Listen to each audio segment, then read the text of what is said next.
Hello good morning जोहार, मैं संजय और आप देख रहे हैं न्यूज झारखंड। समय हो चला है झारखंड की खबरों को जानने का, उनसे अपडेट होने का। तो चलिए जानते हैं आज की 25 मुख्य बड़ी खबरों को। उससे पहले अगर आप न्यूज झारखंड चैनल को सब्सक्राइब नहीं किए हैं तो प्लीज चैनल को सब्सक्राइब करके बेल आइकन प्रेस कर लीजिए। तो चलिए शुरुआत करते हैं आज की पहली और महत्वपूर्ण बड़ी खबरों से।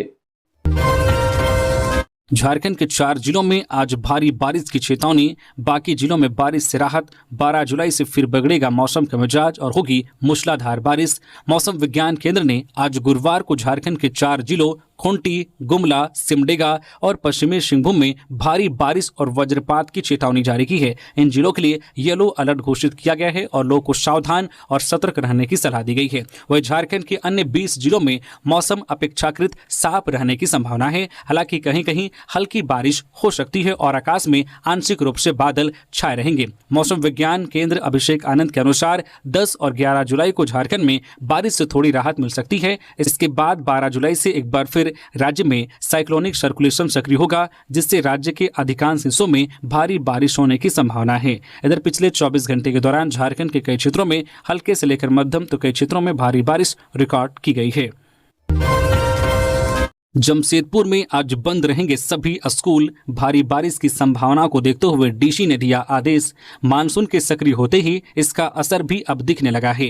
पूर्वी सिंहभूम में भारी बारिश की संभावना के मद्देनजर स्कूली छात्रों की सुरक्षा को देखते हुए 10 जुलाई यानी आज गुरुवार को सभी स्कूल बंद करने के आदेश जारी किए गए हैं। इधर बुधवार को भी लगातार बारिश जारी रही। जिला दंडाधिकारी सह डीसी कर्ण सत्यार्थी ने मौसम विभाग द्वारा जारी भारी बारिश के पूर्व अनुमान को देखते हुए जिले में कक्षा 12 तक संचालित सभी सरकारी, निजी, अल्पसंख्यक विद्यालयों में गुरुवार को अवकाश घोषित करने का आदेश दिया है। यह आदेश एहतियाती एवं जनहित में जारी किया गया है। साथ ही उन्होंने कहा है कि छात्रों की पढ़ाई बाधित न हो, इसके मद्देनजर ऑनलाइन क्लास चलाएं। जिला प्रशासन द्वारा स्थिति की निरंतर निगरानी की जा रही है। आदेश का अनुपालन नहीं किए जाने पर संबंधित विद्यालय संस्थान के विरुद्ध आपदा प्रबंधन अधिनियम 2005 की धारा के तहत कार्रवाई की जाएगी। हड़ताल से कोयलांचल में उत्पादन और डिस्पैच रुका, परिवहन व्यवस्था भी प्रभावित हुई। यूनियनों ने कहा मजदूर विरोधी है नए कानून। केंद्र सरकार के प्रस्तावित नई श्रम संहिताओं और सार्वजनिक उपक्रमों के निजीकरण के खिलाफ देशव्यापी हड़ताल का सबसे ज्यादा असर कोयलांचल में देखा गया। भारतीय मजदूर संघ को छोड़कर सभी प्रमुख ट्रेड यूनियनों ने हड़ताल में हिस्सा लिया। धनबाद, झरिया, कतरास, निरसा और बाघमारा की कोयला परियोजनाओं में काम पूरी तरह से रुक गया। कोयले का उत्पादन और डिस्पैच दोनों बंद रहे। रेलवे साइडिंग पर सन्नाटा छाया रहा। परिवहन व्यवस्था भी प्रभावित हुई। सुबह से ही यूनियन नेता और कार्यकर्ता सड़कों पर उतर आए। वे कोल परियोजनाओं, ओबी साइटों और डिस्पैच केंद्रों पर पहुंचे। उन्होंने कार्मिकों से समर्थन मांगा और सरकार खिलाफ नारेबाजी की। यूनियन नेताओं ने चेतावनी दी है कि अगर जन विरोधी कानून वापस नहीं लिए गए तो आंदोलन सड़क से संसद तक जारी रहेगा। उनका आरोप है कि नया लेबर कोड मजदूरों के हितों के खिलाफ है। इससे कार्मिकों के अधिकारों में कटौती होती है और निजीकरण को बढ़ावा मिलेगा। हड़ताल से कंपनियों को करोड़ों रुपए के नुकसान की आशंका है। इसका असर उद्योगों के साथ साथ परिवहन व्यवस्था पर भी पड़ा है। गृह मंत्री अमित शाह पहुंचे रांची। आज पूर्वी क्षेत्रीय परिषद की बैठक में होंगे शामिल। पूर्वी क्षेत्रीय परिषद की बैठक में शामिल होने के लिए केंद्रीय गृह मंत्री अमित शाह बुधवार देर रात्रि रांची पहुंचे। रांची हवाई अड्डे पर पहुंचने पर भाजपा नेताओं ने उनका भव्य स्वागत किया। रांची आगमन के बाद अमित शाह रात्रि विश्राम के लिए रेडिसन ब्लू होटल प्रस्थान कर गए। आज 10 जुलाई गुरुवार को वह पूर्वी क्षेत्रीय परिषद की बैठक में शामिल होंगे। अमित शाह की अध्यक्षता में होने वाली बैठक में झारखंड, बिहार, ओडिशा और पश्चिम बंगाल के करीब 70 प्रतिनिधि भाग लेंगे। बता दें कि बैठक में मुख्यमंत्री हेमंत सोरेन भी शामिल होंगे। उम्मीद है कि झारखंड की ओर से कई अहम मुद्दों पर चर्चा होगी। बैठक के मद्देनजर रांची में सुरक्षा व्यवस्था चाक चौबंद है। सावन की पहली सोमवारी को लेकर रांची पुलिस सतर्क। पहाड़ी मंदिर पर रहेगा विशेष फोकस। आज गुरुवार को गुरु पूर्णिमा और कल शुक्रवार यानी कि 11 जुलाई से सावन की शुरुआत के साथ राजधानी रांची के प्रमुख शिवालयों में श्रद्धालुओं की भारी भीड़ उमड़ने की संभावना है। खासकर पहाड़ी मंदिर में भीड़ नियंत्रण और सुरक्षा व्यवस्था को लेकर पुलिस प्रशासन ने कमर कस ली है। डीआईजी सह एसएसपी चंदन कुमार सिन्हा खुद तैयारियों की मॉनिटरिंग कर रहे हैं। सावन की पहली सोमवारी को लेकर 500 अतिरिक्त जवानों की तैनाती की जा रही है। नामकुम स्थित स्वर्णरेखा घाट से लेकर पहाड़ी मंदिर तक चप्पे चप्पे पर पुलिस बल तैनात रहेगा। शहर के सीसीटीवी कैमरों के जरिए कंट्रोल रूम से निगरानी रखी जाएगी। वहीं डीएसपी स्तर के अधिकारी सोमवार सुबह से लगातार मोर्चा संभालेंगे। चोर उचक्कों से निपटने के लिए मंदिरों में सादे लिबास में महिला और पुरुष पुलिसकर्मी तैनात किए जाएंगे। प्रशासन ने खासकर महिला श्रद्धालुओं से अपील की है कि जलार्पण के समय कीमती गहने या मोबाइल साथ न लाएं। वाईफाई से युक्त होंगे राज्य के सभी सरकारी अस्पताल। राज्य सरकार ने सभी सरकारी अस्पतालों को मुफ्त वाईफाई सुविधा से युक्त करने का बड़ा फैसला लिया है। इस नई पहल के तहत अस्पतालों में इलाज के लिए आने वाले मरीजों और उनके साथ आने वाले परिजनों को मुफ्त इंटरनेट सेवा उपलब्ध कराई जाएगी, जिससे वे स्वास्थ्य संबंधित जानकारी, सरकारी योजनाएं और अन्य डिजिटल सेवाओं तक आसानी से पहुंच बना सके। सरकार की ओर से बीएसएनएल द्वारा सभी अस्पतालों में वाईफाई की सुविधा उपलब्ध कराई जाएगी। स्वास्थ्य, चिकित्सा, शिक्षा एवं परिवार कल्याण विभाग के अपर मुख्य सचिव अजय कुमार ने इस संबंध में जानकारी देते हुए कहा है कि यह पहल डिजिटल हेल्थ केयर की दिशा में राज्य सरकार का एक महत्वपूर्ण कदम है। उन्होंने बताया कि मरीजों की सुविधा को ध्यान में रखते हुए यह सेवा शुरू की जा रही है, जिससे उन्हें अस्पताल में प्रतीक्षा के दौरान उपयोगी जानकारी हासिल करने में सहायता मिलेगी। अजय कुमार ने बताया कि 1 महीने के भीतर राज्य के सभी जिला अस्पतालों में वाईफाई की सुविधा चालू हो जाएगी। सरकारी अस्पतालों में 3181 एएनएम की होगी जेएसएससी से नियुक्ति। राज्य के विभिन्न सरकारी अस्पतालों तथा स्वास्थ्य केंद्रों में एएनएम स्वास्थ्य कार्यकर्ता के 3181 पदों पर नियुक्ति होगी। इनमें 3020 नियमित तथा 161 बैकलॉग पद सम्मिलित हैं। इन पदों पर नियुक्ति झारखंड कर्मचारी चयन आयोग के माध्यम से होगी। आयोग ने इसे लेकर बुधवार को सूचना जारी कर दी है। साथ ही दोनों श्रेणी के पदों के लिए अलग अलग विवरणिका प्रकाशित कर दी है। ऑनलाइन आवेदन की विभिन्न प्रक्रियाओं की तिथि की घोषणा आयोग द्वारा शीघ्र की जाएगी। इन पदों पर नियुक्ति के लिए आयोग द्वारा झारखंड एएनएम नियुक्ति प्रतियोगिता परीक्षा 2025 का आयोजन किया जाएगा। यह परीक्षा ओएमआर तथा कंप्यूटर आधारित ली जाएगी। परीक्षा एक चरण में ली जाएगी। परीक्षा में सभी प्रश्न वस्तुनिष्ठ और एवं बहुविकल्पीय उत्तर युक्त होंगे। मानदेय व सामाजिक सुरक्षा की मांग को लेकर आंगनबाड़ी कर्मियों ने किया प्रदर्शन।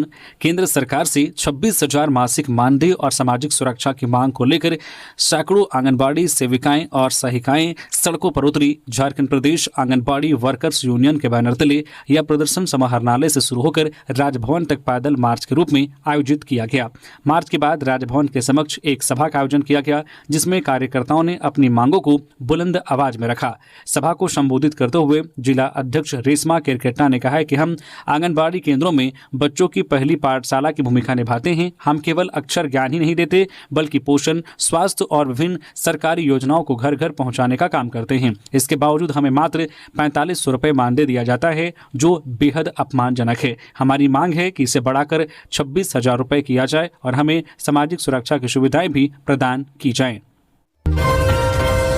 चाईबासा खुंटी बॉर्डर पर मिले 18 आईडी, किया गया डिस्फ्यूज। 3-3 किलो वजन के थे सभी विस्फोटक, नक्सलियों ने किया था प्लांट। चाईबासा खुंटी बॉर्डर पर सुरक्षा बलों ने नक्सलियों द्वारा प्लांट किए गए 18 आईडी बम बरामद किया। सुरक्षा बलों ने सभी विस्फोटकों को बम निरोधक दस्ते की मदद से डिस्फ्यूज कर दिया। नक्सलियों ने सुरक्षा बलों को नुकसान पहुंचाने के लिए यह विस्फोटक प्लांट किया था।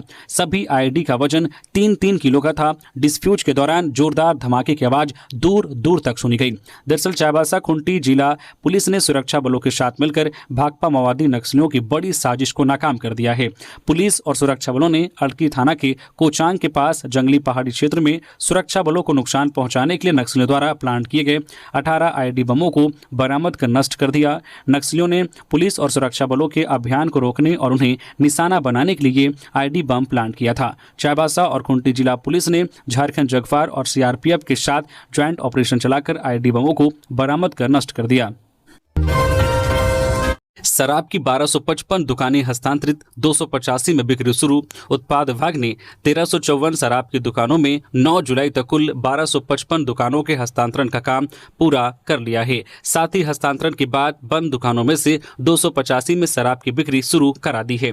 उत्पाद विभाग ने नई उत्पाद नीति लागू करने के लिए मेन पावर सप्लाई करने वाली कंपनियों से शराब की दुकानों के वापस लेने का काम 1 जुलाई से शुरू किया था। दुकानों के हस्तांतरण की काम पूरा करने के लिए 5 जुलाई जुलाई का लक्ष्य निर्धारित किया गया था। हालांकि हस्तांतरण की जटिल प्रक्रिया की वजह से निर्धारित समय में हस्तांतरण पूरा नहीं किया जा सका। 9 जुलाई तक के ताजा आंकड़ों के अनुसार विभाग ने 1255 दुकानों के हस्तांतरण का काम पूरा करा लिया है। साथ ही हस्तांतरण के बाद बंद हुई शराब की दुकानों को खोलना भी शुरू कर दिया गया है। हस्तांतरण के दौरान बंद हुई दुकानों को खोलने के लिए जारी दिशा निर्देशों के आलोक में अब तक 285 दुकानों को खोला जा चुका है। इन दुकानों से शराब की बिक्री की जा रही है। जेपीएससी ने बॉयलर इंस्पेक्टर के पद पर नियुक्ति के लिए विज्ञापन किया जारी। Jharkhand public service commission JPSC ने बॉयलर इंस्पेक्टर पद पर नियुक्ति के लिए विज्ञापन जारी किया है। कुल 5 पद के लिए आवेदन मांगे गए हैं। यह पद श्रम नियोजन प्रशिक्षण एवं कौशल विकास विभाग के अधीन झारखंड श्रम सेवा तकनीकी के तहत आता है। अभ्यर्थी जेपीएससी की वेबसाइट पर जाकर आवेदन कर सकते हैं। आरक्षण का लाभ केवल झारखंड के स्थायी निवासियों को ही मिलेगा। जारी विज्ञापन के मुताबिक अभ्यर्थियों का चयन लिखित परीक्षा और साक्षात्कार के आधार पर किया जाएगा। लिखित परीक्षा 3 पत्रों में कुल 500 अंकों में होगी। जेपीएससी ने आवेदकों से अनुरोध किया है कि आवेदन करने से पहले दिशा निर्देशों को अच्छी तरीके से पढ़ लें।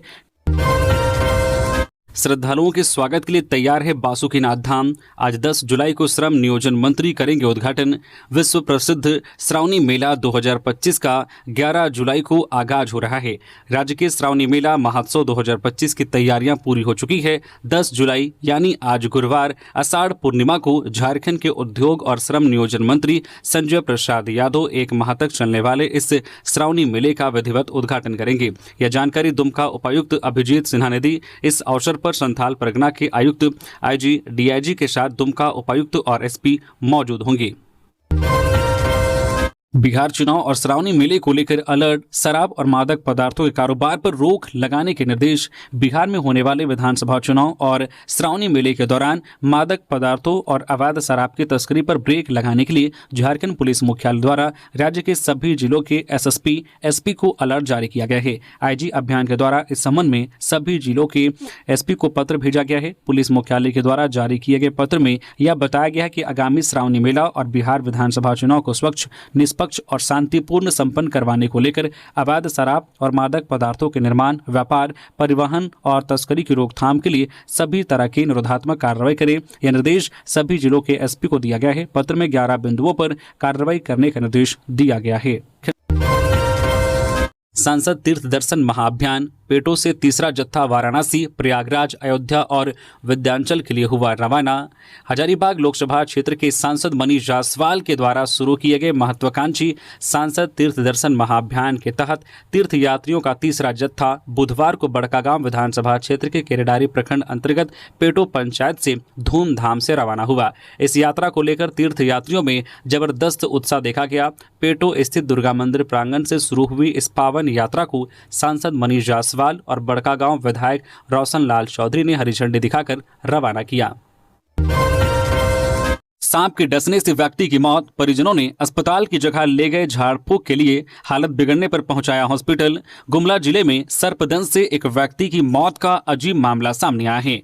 रकमसेरा गांव के मनोज साहू को मंगलवार रात करीब 1 बजे जमीन पर सोते समय जहरीले सांप ने काट लिया। परिजन उन्हें रात 2:30 बजे पहले ओझा के पास ले गए। 1.5 घंटे तक झाड़ फूंक का इलाज चला। हालत में सुधार न होने पर बुधवार सुबह गुमला सदर अस्पताल ले जाया गया। स्थिति गंभीर देख चिकित्सकों ने रिम्स रेफर किया, लेकिन रास्ते में ही मनोज की मौत हो गई।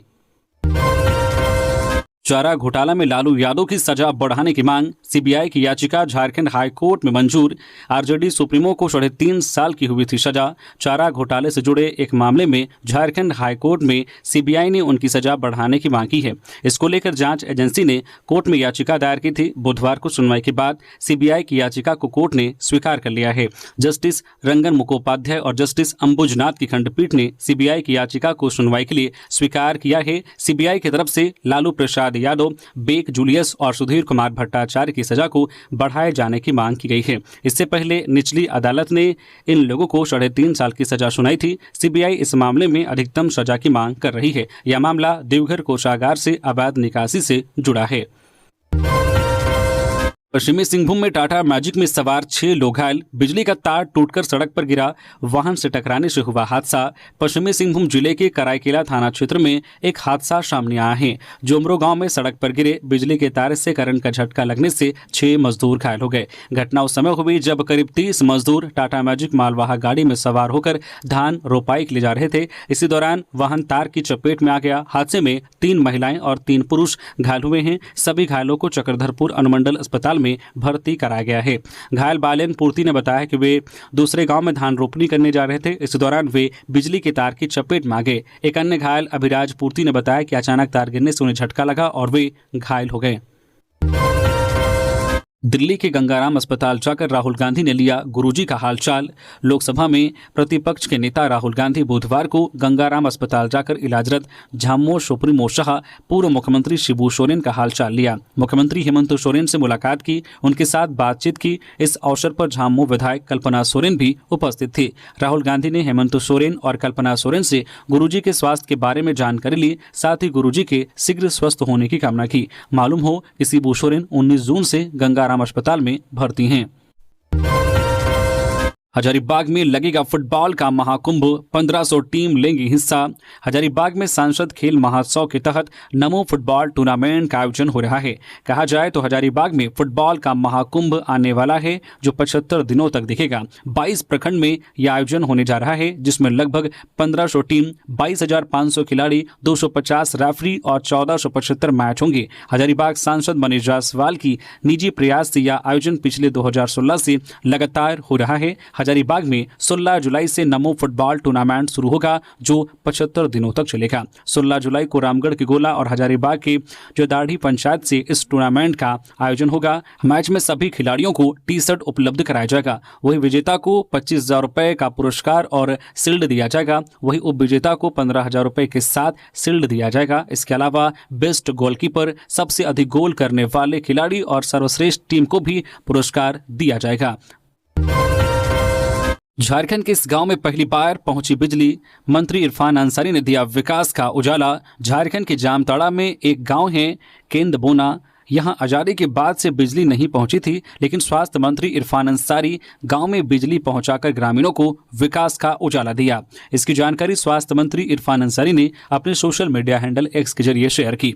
मंत्री इरफान की पोस्ट में लिखा है, जामताड़ा जिले के आदिवासी बहुल सुपायडी के केंदबोना गांव में आज एक ऐतिहासिक क्षण देखने को मिला, जहां झारखंड सरकार के स्वास्थ्य, खाद्य आपूर्ति एवं आपदा प्रबंधन मंत्री डॉक्टर इरफान अंसारी के कर कमलों से विधिवत रूप से विद्युतीकरण कार्य का उद्घाटन किया गया। यह वह गांव है जहां आजादी के बाद अब तक बिजली नहीं पहुंची, लेकिन आज मंत्री डॉक्टर इरफान अंसारी की अथक मेहनत और जनसेवा के संकल्प ने इस गांव की हर घर में उजाला ला दिया। भारी बारिश के बावजूद जनसैलाब उमड़ पड़ा। गांववासियों की आंखों में उम्मीद की चमक थी और चारों ओर गूंज रहे थे डॉक्टर इरफान अंसारी जिंदाबाद के नारे। ट्रेड यूनियनों ने सड़क पर उतरकर केंद्र की नीतियों का किया विरोध। राष्ट्रव्यापी आम हड़ताल और चक्का जाम आंदोलन के तहत राजधानी रांची में विपक्षी दलों और ट्रेड यूनियनों ने बुधवार को केंद्र सरकार की नीतियों का विरोध किया। हड़ताल को लेकर बुधवार को रांची के अल्बर्ट एक्का चौक पर सुबह से ही मजदूर संगठनों के कार्यकर्ता, मजदूर संगठनों के प्रतिनिधि और राजनीतिक दलों के कार्यकर्ता जुटे। इस दौरान भाकपा के नेता अजय कुमार सिंह और झामुमो के रांची जिला संयोजक मुश्ताक आलम ने केंद्र सरकार की नीतियों की आलोचना की। मौके पर अजय कुमार सिंह ने कहा है कि केंद्र सरकार पूंजीपतियों के इशारे पर काम कर रही है। 4 लेबर कोड लागू कर केंद्र सरकार ने करोड़ों मजदूरों की सुरक्षा और अधिकारों को छीन लिया है। आज देश के 40 करोड़ से ज्यादा श्रमिक सड़कों पर हैं, लेकिन सरकार चुप है। यह चुप्पी अब नहीं चलेगी। हम गांव-गांव, गली-गली तक इस आवाज को पहुंचाएंगे और मजदूरों के खिलाफ लाए गए काले कानून को वापस लेने के लिए सरकार को विवश करेंगे। पूर्वी क्षेत्रीय परिषद की बैठक में शामिल होने रांची पहुंचे ओडिशा के सीएम मोहन मांझी सहित वरिष्ठ प्रतिनिधि मंडल। राजधानी रांची में आयोजित होने जा रही पूर्वी क्षेत्रीय परिषद की 27वीं बैठक में भाग लेने के लिए ओडिशा के मुख्यमंत्री मोहन चरण मांझी, उप मुख्यमंत्री पार्वती परिदा और कैबिनेट मंत्री मुकेश महालिंग बुधवार को रांची पहुंचे। तीनों नेताओं का एयरपोर्ट पर गर्मजोशी से स्वागत किया गया। इस महत्वपूर्ण बैठक में पूर्वी भारत के 4 राज्यों झारखंड, बिहार, ओडिशा और पश्चिम बंगाल के मुख्यमंत्री और वरिष्ठ अधिकारी हिस्सा लेंगे। बैठक की अध्यक्षता केंद्रीय गृह मंत्री अमित शाह करेंगे और इसमें आंतरिक सुरक्षा, सीमा विवाद, आधारभूत संरचना, जल प्रबंधन, स्वास्थ्य और शिक्षा जैसे अहम मुद्दों पर चर्चा होगी। इससे पहले बिहार के उप मुख्यमंत्री सम्राट चौधरी और राज्य मंत्री विजय चौधरी भी रांची पहुंच चुके हैं। ज्वेलरी दुकानदारों को प्रशासन का अल्टीमेटम, 2 दिन में सीसीटीवी कैमरा लगाने का निर्देश। गोड्डा के महागामा नगर क्षेत्र में अनुमंडल पुलिस पदाधिकारी चंद्रशेखर आजाद की अगुवाई में अपराध नियंत्रण व सुरक्षा व्यवस्था को लेकर पुलिस प्रशासन सक्रिय हो गया है। इसी क्रम में अनुमंडल पुलिस पदाधिकारी ने बुधवार को दुर्गा मंदिर रोड समेत मुख्य बाजार क्षेत्र के ज्वेलरी दुकानों का निरीक्षण किया। निरीक्षण के दौरान एसडीपीओ ने सभी ज्वेलर्स को 2 दिनों के भीतर अपने प्रतिष्ठानों में सीसीटीवी कैमरा लगाने का सख्त निर्देश दिया। उन्होंने कहा कि पूर्व में भी कई बार इस बाबत निर्देश दिए गए थे, अब भी कई दुकानों में कैमरा नहीं लगाया गया है, जो चिंता का विषय है। उन्होंने दुकानदारों को समझाया है कि सीसीटीवी कैमरा न केवल दुकान की सुरक्षा के लिए आवश्यक है, बल्कि आपराधिक गतिविधियों की रोकथाम में भी कारगर साबित होता है। एसडीपीओ ने यह भी कहा है कि अगर 4-5 दुकान एक ही जगह पर हैं तो सभी मिलकर एक सीसीटीवी कैमरा लगा ले। एसडीपीओ ने स्पष्ट किया है कि समय सीमा में यदि कोई दुकानदार सीसीटीवी लगाने में असफल पाया गया तो संबंधित के विरुद्ध विधि सम्मत कार्रवाई की जाएगी। श्रावणी मेले में टोटो का पंजीकरण व लाइसेंस जरूरी, ओवरलोड और ज्यादा किराया वसूलने पर होगी कार्रवाई। दुमका के बासुकीनाथ श्रावणी मेले के दौरान टोटो का निबंधन एवं जो चालकों के लिए ड्राइविंग लाइसेंस अनिवार्य कर दिया गया है। प्रशासन की ओर से यह निर्णय टोटो चालक संघ के प्रतिनिधि मंडल के साथ हुई वार्ता के बाद लिया है। प्रशासनिक स्तर पर सभी टोटो चालकों को श्रावणी मेला क्षेत्र में वाहन चलाने से पूर्व अपने वाहनों का निबंधन कराने एवं जो है टोटो चालकों के लिए ड्राइविंग लाइसेंस हर हाल में बनवा लेने का निर्देश दिया गया है। चालकों को यह भी निर्देश दिया गया है कि अपने सभी कागजात के अलावा फर्स्ट एड का एक किट भी अपने वाहन में जरूर रखें। ओटीपी और फर्जी बैंक खाता के जरिए रांची में ठगी कर रहे थे बिहार के 2 शातिर, ऐसे आए पुलिस गिरफ्त में। रांची पुलिस ने मंगलवार रात 2 शातिर साइबर अपराधियों को गिरफ्तार किया है, जो अलग अलग एटीएम और सीडीएम मशीनों के आसपास संदिग्ध हालत में घूमते पकड़े गए। दोनों युवक बिहार के गया जिला स्थित जो है शेर घाटी के रहने वाले हैं और मोबाइल ओटीपी, फर्जी बैंक खाता, सिम कार्ड और पासबुक के जरिए आम लोगों को ठगने के नेटवर्क से जुड़े थे। वरिष्ठ पुलिस अधीक्षक को रात 9:40 पर सूचना मिली कि एक मोटरसाइकिल BR02AZ0258 पर सवार 2 व्यक्ति रांची शहर के विभिन्न एटीएम और सीडीएम के पास संदेहास्पद गतिविधियों में लगे हैं। सूचना की गंभीरता को देखते हुए तत्काल छापेमारी दल का गठन किया गया और गश्ती दल को अलर्ट किया गया। छापेमारी दल ने शहीद चौक के पास जांच शुरू की। इस दौरान फिरालाल चौक से शहीद चौक की ओर आ रही उस मोटरसाइकिल को रोकने की कोशिश की गई। पुलिस को देखते ही दोनों युवक मोटरसाइकिल छोड़कर भागने लगे, लेकिन सशस्त्र बल की मदद से दोनों को धर दबोच लिया गया। पूछताछ में दोनों ने स्वीकार किया है कि वे नेताजी नगर इंदौर मध्य प्रदेश निवासी रुद्र नामक व्यक्ति के साथ साझेदारी में ठगी का नेटवर्क चला रहे थे। यह गिरोह ग्रामीणों को बहला फुसलाकर उनके नाम से फर्जी बैंक खाता और सिम कार्ड खुलवाता है, फिर उन खातों को अपने नियंत्रण में लेकर ओटीपी के जरिए ठगी की रकम मंगवाता है। पुलिस ने इनके पास से मोबाइल फोन, विभिन्न बैंकों के एटीएम कार्ड, सिम कार्ड, नकद राशि की जमा रसीदें, पासबुक और अन्य दस्तावेज बरामद किए हैं, जो साइबर अपराध में प्रयुक्त होते हैं। बरामद वस्तुओं को विधिवत जब्त कर लिया गया है। बगोदर में सीएसपी संचालक से लूट का खुलासा, 3.5 लाख की लूट में एक आरोपी गिरफ्तार, 17,000 रुपए बरामद। गिरिडीह के बगोदर थाना क्षेत्र में सीएसपी संचालक से हुई लूट के मामले में पुलिस ने एक आरोपी को गिरफ्तार किया है। बगोदर सरिया एसडीपीओ धनंजय कुमार राम ने इस मामले की जानकारी दी। घटना 1 जुलाई की है। सीएसपी संचालक Santosh Kumar bank of India की अटका शाखा से 3,50,000 रुपए निकालकर जो कुदर गांव जा रहे थे, मुंड्रो धरगुल्ली रोड पर 2 अज्ञात अपराधियों ने हथियार दिखाकर पूरी राशि लूट ली। गिरिडीह एसपी के निर्देश पर एसडीपीओ के नेतृत्व में विशेष टीम का गठन किया गया। छापेमारी के दौरान पुलिस ने सरिया थाना क्षेत्र के परसिया निवासी रोहित मंडल 32 वर्षीय को गिरफ्तार किया। आरोपी के पास से लूट में इस्तेमाल की गई बाइक और 17,000 रुपए बरामद किए गए हैं। चक्रधरपुर में ज्वेलर्स की दुकान में चोरी का खुलासा, छत का टीन काटकर चोरी करने वाली महिला और नाबालिग गिरफ्तार, सोने चांदी के जेवर बरामद। पश्चिमी सिंहभूम के चक्रधरपुर में एक ज्वेलर्स की दुकान से हुई चोरी का पुलिस ने खुलासा कर दिया है। पुलिस ने एक महिला और एक नाबालिग को गिरफ्तार कर चोरी के जेवर बरामद कर लिए हैं। चोरी की घटना 6 जुलाई की रात को गुदड़ी बाजार स्थित नरेश प्रसाद ज्वेलर्स की दुकान में हुई थी। चोरों ने रात 3 बजे दुकान की छत का टीन काटकर अंदर प्रवेश किया और सोने चांदी के जेवर चुरा लिए।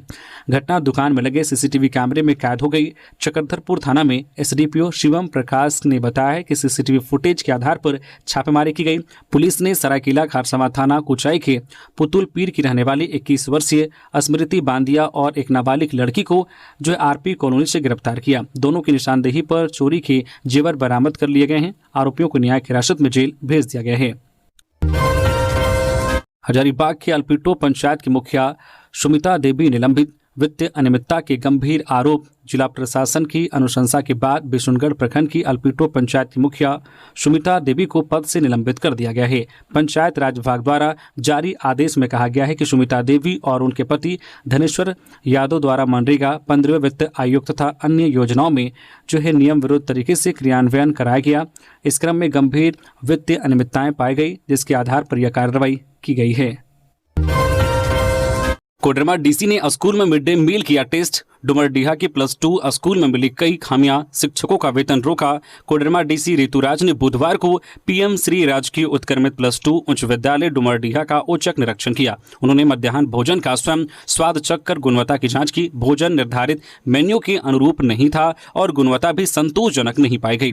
पोषण वाटिका उपेक्षित स्थिति में मिली। स्टॉक रजिस्टर, उपस्थिति पंजी और मिड डे मील रजिस्टर के रखरखाव में खामियां पाई गई। विद्यालय में कला संस्कृति और खेल गतिविधियों का संचालन नहीं हो रहा था। विद्यालय परिसर और शौचालय की साफ सफाई भी ठीक नहीं थी। डीसी ने सभी कमियों को दूर करने के निर्देश दिए। उन्होंने गुणवत्तापूर्ण मिड डे मील की व्यवस्था, रजिस्टरों का सही रखरखाव, कला खेल कक्षाओं का संचालन और प्रयोगशालाओं को सुव्यवस्थित करने के आदेश दिए। साथ ही नियमित सफाई की निगरानी के निर्देश भी दिए। अनियमितताओं के कारण शिक्षकों के वेतन पर रोक लगा दी गई।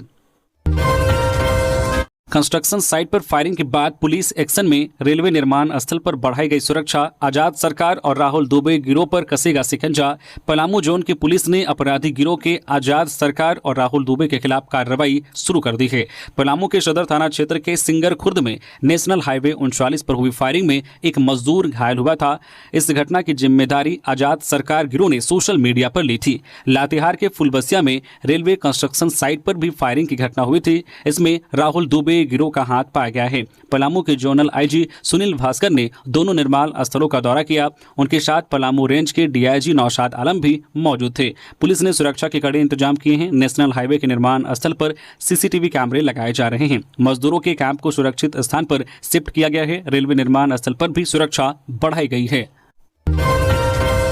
सरायकेला में बारिश का कहर। स्वर्णरेखा खरकई नदियां उफान पर। कपाली में कच्चा मकान गिरा। सरायकेला जिले में लगातार हो रही मूसलाधार बारिश से जनजीवन अस्त व्यस्त हो गया है। स्वर्णरेखा और खरकई नदियां खतरे के निशान से ऊपर बह रही है। इससे निचले इलाकों में जल जमाव की स्थिति बन गई है। कपाली नगर परिषद क्षेत्र में स्थिति चिंताजनक है। अलबेला गार्डन इमली चौक के पास बुधवार की सुबह पिंटू महातो का कच्चा मकान गिर गया। घटना के समय परिवार के सदस्य बगल के कमरे में सो रहे थे, जिससे कोई हताहत नहीं हुआ। स्थानीय लोग के अनुसार लगातार बारिश से मकान की दीवारें कमजोर हो गई थी। तेज बारिश के दबाव को नहीं झेल पाने के कारण मकान पूरा ढह गया। गढ़वा की महिला का पलामू में मिला शव। 4 बच्चों की मां की हत्या की आशंका। पति ने कहा एक युवक से फोन पर बातें करती थी। पलामू के चैनपुर थाना क्षेत्र के करसो जंगल से बुधवार को एक महिला का शव मिला है। मृतका की पहचान गढ़वा जिले के खपरू गांव निवासी नजमा बीवी 27 वर्षीय के रूप में हुई है। वह अख्तर अंसारी की पत्नी थी। एसडीपीओ मणिभूषण प्रसाद के अनुसार चैनपुर पुलिस ने शव को कब्जे में लेकर जांच शुरू कर दी है। थाना प्रभारी श्रीराम शर्मा ने बताया कि मृतका के पति से फर्द बयान लिया जा रहा है। अख्तर अंसारी ने बताया कि उनकी पत्नी 5 जुलाई की शाम को ताजिया मिलन देखने गई थी। इसके बाद वह घर नहीं लौटी। काफी खोजबीन के बाद थाने में सूचना दी गई। बुधवार को एक युवक ने जंगल में शव होने की सूचना दी। अख्तर ने बताया है कि नजमा 4 बच्चों की मां थी। पिछले कुछ समय से वह शाहपुर के एक युवक से फोन पर लंबी बात करती थी। पति को आशंका है कि उसी युवक ने उनकी पत्नी की हत्या कर शव को जंगल में फेंक दिया। रांची से गया जा रही बस में मिले 16 लाख कैश। एक यात्री हिरासत में। बिहार झारखंड के बॉर्डर पर स्थित गया के डोभी चेक पोस्ट पर उत्पाद विभाग की टीम ने मंगलवार को वाहन चेकिंग के दौरान एक यात्री के पास से 16 लाख रुपए कैश बरामद किए हैं। आगे की कार्रवाई के लिए आयकर विभाग को सूचना दे दी गई। 16 लाख कैश के साथ पकड़े गए आरोपी बबलू सिंह को हिरासत में लेते हुए उन्हें 12 चट्टी पुलिस को सौंप दिया गया है। उत्पाद विभाग के सहायक आयुक्त जो प्रिय रंजन ने बताया कि डोभी चेक पोस्ट पर झारखंड से गुजरने वाली हर गाड़ी की नियमित जाँच की जा रही थी। इस दौरान झारखंड से आ रही महारानी नामक बस को जांच के लिए रोका गया। शराब की जांच के दौरान यात्रियों के बैग, कार्टून और बोरियों की तलाशी ली जा रही थी। तभी एक यात्री के बैग में नोटों के बंडल मिले। पूछताछ में उस व्यक्ति ने अपना नाम बबलू सिंह बताया, जो रांची से गया जा रहे थे। बरामद नोटों की गिनती में 16 लाख रुपए निकले। जांच दल का नेतृत्व कर रहे उत्पाद विभाग के निरीक्षक रामप्रीति कुमार ने बताया कि बबलू सिंह इस रकम के बारे में कोई संतोषजनक जानकारी नहीं दे सका। घटना की जानकारी बाराचट्टी थाना व सीओ को दी गई। आयकर विभाग को भी सूचित कर दिया गया, जो अब इस मामले की जांच करेगी। फिलहाल हिरासत में लिए गए बबलू सिंह को बाराचट्टी पुलिस को सौंप दिया गया है। एचईसी कर्मियों का फूटा गुस्सा। भारत बंद के समर्थन में ठेका मजदूरों ने किया प्रदर्शन। एचईसी में कार्यरत ठेका और सप्लाई कर्मियों का आक्रोश बुधवार को फिर सड़कों पर देखने को मिला। भारत बंद के आह्वान का समर्थन करते हुए बड़ी संख्या में मजदूरों ने एचईसी मुख्यालय गेट के समक्ष विरोध प्रदर्शन किया। इसके साथ ही केंद्र सरकार की मजदूर विरोधी नीतियों पर सवाल खड़े किए। हालांकि लगातार यह कर्मी आंदोलन में हैं। प्रदर्शनकारियों ने हाथों में बैनर, पोस्टर लेकर जमकर नारेबाजी की और कहा है कि अब उनका धैर्य जवाब दे रहा है। मजदूरों ने आरोप लगाया है कि ना तो प्रबंधन उनकी बातें सुन रहा है और ना ही सरकार कोई संज्ञान ले रही है। एक महिला कर्मी ने कहा है कि पिछले कई महीने से वेतन नहीं मिला है, घर में खाने के लाले पड़ गए हैं, बच्चों की फीस भरना तो दूर, दाल चावल तक जुटाना मुश्किल हो गया है। झारखंड कांग्रेस डेलीगेशन ने पूर्णिया में आदिवासी परिवार पर हमले के लिए जानकारी। परिवार के 5 लोगों की हुई थी हत्या। बिहार के पूर्णिया जिले अंतर्गत टेटगामा गांव में 6 जुलाई की रात एक आदिवासी परिवार के ही 5 सदस्यों की निर्मम हत्या कर दी थी, जिसकी संपूर्ण जांच पीड़ित आदिवासी परिवार को न्याय और सुरक्षा प्रदान करने के लिए झारखंड कांग्रेस अध्यक्ष केशव महतो कमलेश ने पार्टी के कार्यकारी अध्यक्ष बंधु तिर्की के नेतृत्व में एक जांच टीम को पूर्णिया भेजा था। बुधवार को झारखंड कांग्रेस की टीम ने टेटगामा गांव जाकर पीड़ित परिवार से घटना की पूर्ण जानकारी ली। इसके बाद बंधु तिर्की ने कहा है कि बिहार में आदिवासी परिवार के 5 सदस्यों की निर्मम हत्या न केवल एक परिवार की त्रासदी है, बल्कि यह सामाजिक अन्याय, अंधविश्वास और दमन की क्रूर तस्वीर भी है। पूर्व मंत्री बंधु तिर्की ने कहा है कि इस जघन्य हत्याकांड ने पूरे बिहार को न सिर्फ झकझोर किया, बल्कि झारखंड के आदिवासी समाज में भी आक्रोश है। बंधु तिर्की ने कहा है कि समाज में व्यापक अज्ञानता, पाखंड और असमानता को भी यह घटना उजागर करती है। इसलिए बिहार राज्य के मुखिया नीतीश कुमार और अधिकारियों को इस पर और ज्यादा काम करने की जरूरत है, जिससे कि समाज से अज्ञानता समाप्त हो सके। तो ये थी झारखंड की टॉप बड़ी खबरें। इसी तरह से झारखंड की हर एक छोटी बड़ी खबर देखने के लिए प्लीज न्यूज झारखंड चैनल को सब्सक्राइब करके बेल आइकन प्रेस कर दीजिए, जिससे आपके पास झारखंड की हर एक छोटी बड़ी खबर का अपडेट आप तक पहुंचता रहे। तो अभी के लिए बस इतना ही। हमें दीजिए इजाजत, फिर मिलते हैं नेक्स्ट खबरों के साथ। धन्यवाद।